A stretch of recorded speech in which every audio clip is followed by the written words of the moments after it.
Welcome to the Right Handyman How-To series. In these videos, I will show you some tips and tricks to help you avoid those mistakes that can turn a small project into a large disaster.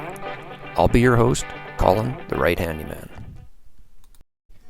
Welcome to part 4 of building a shed. Today we're going to put on the finishing touches such as put on the doors, put in a window, and get some shingles on the roof so that this thing doesn't leak.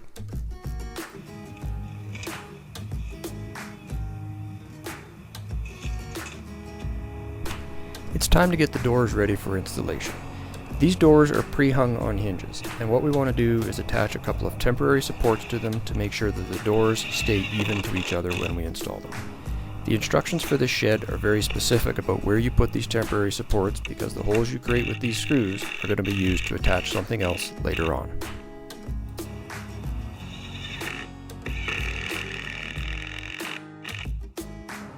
We got the doors prepped here. We put a couple cleats on them to keep the doors spaced properly and keep them together since they're two separate chunks. Also screwed a cleat onto the bottom of the doorway here so I can rest the door on that, and it'll come up against the floor sheeting there to sort of prevent it from folding back inwards, and that'll allow me to get this thing all spaced out properly and get it fitted. Having that cleat on the bottom makes installing these doors a breeze. You don't have to try and hold them in position while trying to get screws into them. All I have to do now is get it all lined up and put the screws in.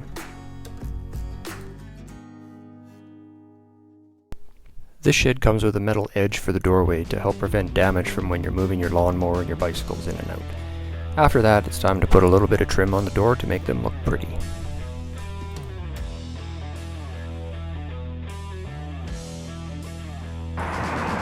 Alright, we got our doors all installed. Just got to put the hardware on it and then we can lock it up. Still got to put a window up there and a window on the side and some trim, and I think we're good. Since there's no electricity in this shed, adding a window is going to let a lot of natural light in so you can see what you're doing. Once we get the hole cut out, we just want to add a little bit of framing to give ourselves something to secure that window to, and then we're ready to go.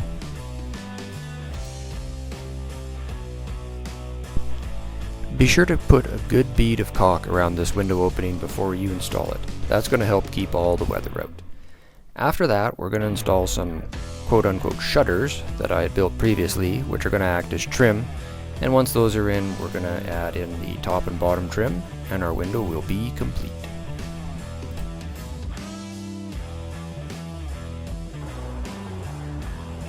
Alright, shed's all done. Got everything installed, including our nice little window here. The only thing I have left to do is the roofing, but that's not included in the package, so I'm going to have to go grab some shingles and make her all watertight. Just getting ready to shingle this roof here, but the first thing you want to do is put a drip edge on it. If you don't, what's going to happen is water's going to run off your roof and cling to the underside of your roof and get all this up in here rotten. And if you have eaves troughs, what happens is it may drip between your house and your eaves troughs, hitting your sidewalk, and if you're in a cold climate, that can freeze, giving you an icy patch. So always put a drip edge on these things.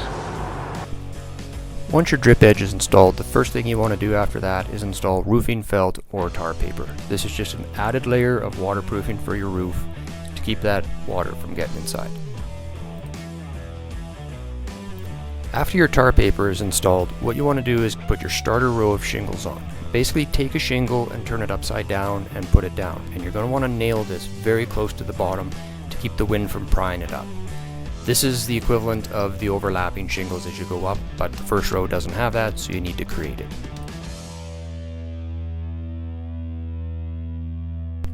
Once your starter row is finished, you can begin your very first row of shingles. You're going to be nailing them about halfway up the shingles so that the next layer will overlap and cover those nails. I like to shift the shingles by about 1/3 to 1/4 of a shingle so that none of these seams line up. You don't want any place that water can get in there. And then after that, go to town.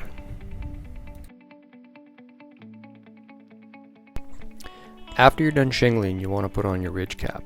You have to pay attention to what direction the wind is coming from in your area. In this area it's coming from the left, which happens to be west, so I'm putting the ridge cap on so that the wind will not catch these and peel them off.